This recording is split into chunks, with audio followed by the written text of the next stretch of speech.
তাহসিন রিয়াজ, আপনার কাছে আসতে চাই। মূল কথাটা যেটা দাঁড়াচ্ছে সেটা বোধহয় বিএনপির সাথে সরকার বলুন বা বৈষম্য বিরোধী ছাত্র বা নাগরিক কমিটি, তাদের এক ধরনের অনাস্থা তৈরি হচ্ছে, বিশ্বাসের অভাব তৈরি হয়েছে।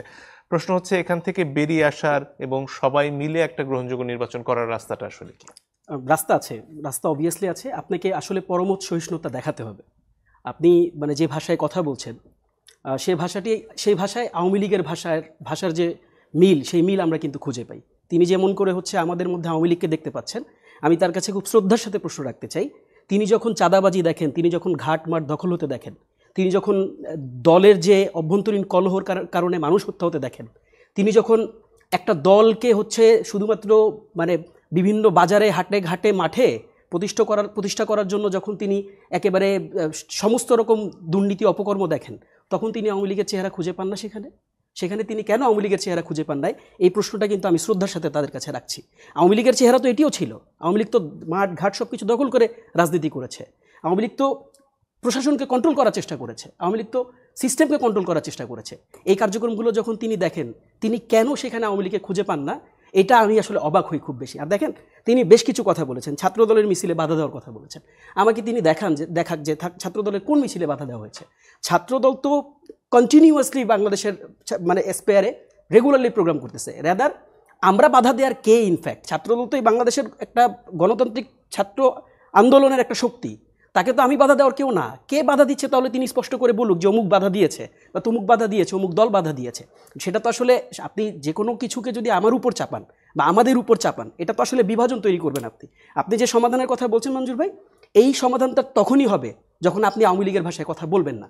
আপনি যখন আমাদেরকে আওয়ামী লীগ বলবেন, আমি কিন্তু না পারতে আমাকে কিন্তু ডিফেন্ড করতে হলেও আমাকে কিন্তু যুক্তি তর্ক উপস্থাপন করতে হবে আপনার সামনে। দেখেন, তিনি বলেছেন যে রাজনৈতিক দল গঠনের ব্যাপারে তিনি বলেছেন সরকারের থেকে রাজনৈতিক দল গঠন করা যায় না। আচ্ছা, মানে কোথায় তিনি জানলেন যে এই 3 উপদেষ্টা সরকারের থেকে তারপর রাজনৈতিক দলে থাকবেন? তিনি শুনেছেন এরকম কোনো ভ্যালিড কোনো সোর্স থেকে শুনেছেন? বরং যদি এই উপদেষ্টারা রাজনৈতিক দলে অংশগ্রহণ করে, এটা তো তাদের দাবি না। রাজনৈতিক দলে যদি জাতীয় নাগরিক কমিটি যদি রাজনৈতিক দল ফর্ম করে, রাজনৈতিক দল হিসেবে নাগরিক কমিটির দাবি থাকবে যে উপদেষ্টারা এখানে যোগদান করতে হলে তার পদ থেকে তাকে পদত্যাগ করে এরপর এই দলে যোগ দিতে হবে। এটা তার দাবি না। এই দাবির সাথে তো আমাদের দ্বিমত নেই। আপনি দেখেন, আমরা যদি একটু বিএনপির ইতিহাস ঘেটে দেখি, 75-এ 7ই নভেম্বর সিপাহী জনতার বিপ্লবের মাধ্যমে রাষ্ট্রপতি শহীদ জিয়াউর রহমান হচ্ছে সর্বময় ক্ষমতার অধিকারী হন। এরপর 1977 সালে 21 এপ্রিল তিনি রাষ্ট্রপতি শপথ গ্রহণ করেন। এরপর 1977 সালে রাষ্ট্রপতি জিয়াউর রহমান রাষ্ট্রপতি হিসাবে শপথ গ্রহণ করেন। রাষ্ট্রপতি থাকা অবস্থায়, পয়েন্ট টু বি নোটেড, রাষ্ট্রপতি থাকা অবস্থায় 1 সেপ্টেম্বর 1978 বাংলাদেশ জাতীয়তাবাদী দল বিএনপি তিনি প্রতিষ্ঠা করেন। এখন আমাকে বলেন, এটা কোন যুক্তি দিয়ে আপনি ব্রেক করবেন? তিনি রাষ্ট্রপতি থেকে, আমি সর্বোচ্চ শ্রদ্ধার সাথে বলছি, আমি বারবার বলেছি, আগেও বলেছি যে শহীদ রাষ্ট্রপতি জিয়াউর রহমানের যে অবদান বাংলাদেশের রাজনীতিতে, এটাকে আমরা মোটেও অস্বীকার করি না। কিন্তু তারা যে যুক্তিটা আমাদের দিকে খাটাচ্ছেন, আমরা যদি বিএনপির প্রতিষ্ঠার ইতিহাস দেখি, রাষ্ট্রপতি জিয়াউর রহমান রাষ্ট্রপতি থাকা অবস্থায় কি বিএনপি জন্মগ্রহণ করে নাই? বিএনপি কি বাংলাদেশের রাজনীতিতে লেজিটিমেসি পায় নাই? পেয়েছে তো। বরং তার পরবর্তীতে বিএনপির যে, আমরা যদি তাদের কালপরিক্রমায় তাদের বিএনপির যে কার্যক্রমগুলো দেখি, রাজনৈতিক কার্যক্রমগুলো, আমরা তো দেখেছি বাংলাদেশের রাজনীতিতে গণতন্ত্রের যে বাস্তবিক ধর্মী চর্চা, এটি বিএনপিকে তো আমরা করতে দেখেছি। এখন আপনি আমাকে কেন আপনি অপোজিশনে পাঠাচ্ছেন? কেন আপনার কাছে মনে হচ্ছে যে আমাদের বিরোধিতা করতে পারলে বোধহয় মানে আপনি ভালো থাকবেন, ভালো করবেন? এটি আসলে আমাদের বুঝে আসে না। তারপর দেখেন, তিনি বলেছেন যে সরকারের নাকি নির্বাচন নিয়ে কোনো মাথা ব্যথা ছিল না। আচ্ছা, একটা সরকারের বয়স হয়েছে মাত্র 6 মাস। আপনি দেখবেন যে ডক্টর মোহাম্মদ ইউনূস এই বৈঠকের আগে তিনি সব দলকে নিয়ে একত্রে বৈঠক করেছেন, এবং বৈঠক করে কিন্তু ওই বৈঠকে উনি খুব ক্ল্যারিফাইড ওয়েতে কবে নির্বাচন হতে পারে এরকম একটা সম্ভাব্য ডেট তিনি ঘোষণা করে দিয়েছেন। এখন এই সম্ভাব্য ডেট তো আপনাদের সাথে পরামর্শ করে ঘোষণা করেছেন ডক্টর মোহাম্মদ ইউনূস। আপনাদের এই পরামর্শের সাথে উনি একাত্মতা ঘোষণা করে নির্বাচনের যে গুরুত্ব, এই গুরুত্বটাকে তিনি অনুধাবন করে সকল দলের পরামর্শে তিনি নির্বাচনের ডেট ঘোষণা করেছেন। এখন নির্বাচনের ডেট ঘোষণা হলো, এরপর যদি আপনি আজকে এসে বলেন যে এই সরকার নির্বাচন নিয়ে কোনো মাথা ব্যথা নেই, ইসি থেকে শুরু করে, ইসি তাদের রুটিন ওয়ার্ক শুরু করেনি? অবশ্যই শুরু করেছে। ইসি ভোটার তালিকা হালনাগাদের জন্য কার্যক্রম পরিচালনা করছে না? অবশ্যই করছে। তাহলে নির্বাচন আপনি দেখেন, যেই 16 বছরের কার্যক্রম থেকে আজকে আমরা এখানে এসেছি, আমরা বারবার বলছি, তিনি বারবার বলার চেষ্টা করেছেন এটা তত্ত্বাবধায়ক সরকার, একটা বিকল্প সরকার। কীভাবে তত্ত্বাবধায়ক সরকারের বিকল্প সরকার হয় আমাকে একটু বুঝান। যদি তত্ত্বাবধায়কের বিকল্প সরকার হতো, তাহলে এটা তো সাংবিধানিকভাবে যে প্রক্রিয়া ছিল সেই প্রক্রিয়ার মধ্য দিয়ে আসতো, এবং এই সরকারের ওয়ান অ্যান্ড অনলি রেসপন্সিবিলিটি হতো একটা ইলেকশন ডেভেলপ করা, একটা ইলেকশন এক্সিকিউট করা।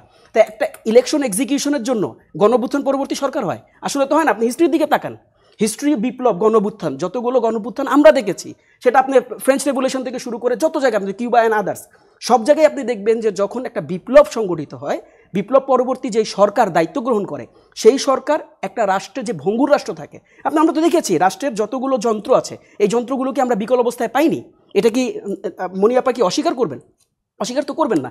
রাষ্ট্রের প্রত্যেকটি যন্ত্র আপনি আপনি আপনি দেখেন, আপনি যদি দেখেন যে সচিবালয়, আপনি যান মন্ত্রণালয়গুলো দেখেন, আপনি যদি দেখেন যে যতগুলো কমিশন আছে, আপনি দেখেন প্রত্যেকটা কমিশন ভঙ্গুর অবস্থা। আপনি যেই 6 মাসে আপনি অস্থির হয়ে গেলেন, আপনার নির্বাচনের সাথে আমার দ্বিমত নাই, বাট 6 মাসে যে আপনি অস্থিরতা দেখাচ্ছেন, যেই কমিশনের আন্ডারে বিগত 3টা ইলেকশন তো আপনারা দেখছেন, এই ইলেকশন তো আপনারাই প্রত্যাখ্যান করছেন। আপনারা কি প্রত্যাখ্যান করেন না? এখন আমি সেই ইলেকশন দিয়ে, সরকার যদি বলে যে ঠিক আছে আমি কালকে ইলেকশন দিয়ে দিলাম, ভাই আমার যে কমিশনকে দিয়ে আমি ইলেকশন করাবো, সেই কমিশনের তো ক্যাপাসিটি থাকতে হবে। সেই কমিশনের যে ক্যাপাসিটি ডেভেলপমেন্টের জন্য কাজ করতে হবে। রাষ্ট্রের এমন কোনো জায়গা নাই যে জায়গায় ডিসি, এডিসি থেকে শুরু করে আরও অন্যান্য ইউনো থেকে শুরু করে প্রত্যেকটা জায়গায় আপনার স্বৈরাচারীর দোসররা আছে। এটা কি আপা অস্বীকার করবেন? অবভিয়াসলি অস্বীকার করবেন না। এখন আপনি পজিশনিং চেঞ্জ করবেন না, আপনি রাষ্ট্রের কাঠামোগত পরিবর্তনের জন্য আপনি রান আপ করবেন না, আপনি হুট করে বলবেন ইলেকশন দিয়ে দিতে। এই ইলেকশনে যদি কোনো ডিসপিউট হয়, পরবর্তীতে তো আপনি এই সরকারকে আবার দায় দিবেন যে এই সরকার ব্যর্থতা বলছে। আরেকটা ছোট্ট রিপ্লাই আমি একটু দিয়ে নেই। দেখেন তারেক রহমানের, আমি শ্রদ্ধার সাথে বলছি, উনি দলের অ্যাক্টিং চেয়ারম্যান, উনি কিন্তু মানে আপারা যে ভাষায় কথা বলছেন এখন টকশোগুলোতে, বিভিন্ন জায়গায় তাদের নেতাকর্মীরা যে ভাষায় কথা বলছেন, আমি খুব শ্রদ্ধার সাথে বলি, তাদের ভাষার সাথে তারেক রহমানের ভাষার কিন্তু অনেক বড় মৌলিক পার্থক্য আছে। তারা বলছেন যে তারা যে কোনো দলকে, তারেক রহমান বলেছেন যে তারেক রহমান যে কোনো নতুন দলকে তিনি আলিঙ্গন করতে চান, তিনি এটাকে অ্যাকসেপ্ট করতে চান, ওয়েলকাম করতে চান। কিন্তু তাদের ভাষায় আপনি দেখেন তারা এই দলকে বিতর্কিত করার জন্য এহেন কোনো যুক্তি নেই যে যুক্তিটা আমাদের উপর চাপিয়ে দিচ্ছেন না। এটি দুঃখজনক। আমরা তাদের কাছ থেকে বড় রাজনৈতিক দল হিসাবে, বড় গণতান্ত্রিক দল হিসাবে আমরা তাদের কাছে এতটুকু প্রত্যাশা করি যে তারা অ্যাটলিস্ট আচরণগত জায়গায় এমন কোনো আচরণ করবেন না যেই আচরণের মানে আচরণ দেখে আপনি আসলে পূর্বের কোনো স্মৃতি আপনার মনে পড়ে যায়। আমরা সেই স্মৃতি আর রিকল করতে চাই না এই বাংলাদেশের মাটিতে।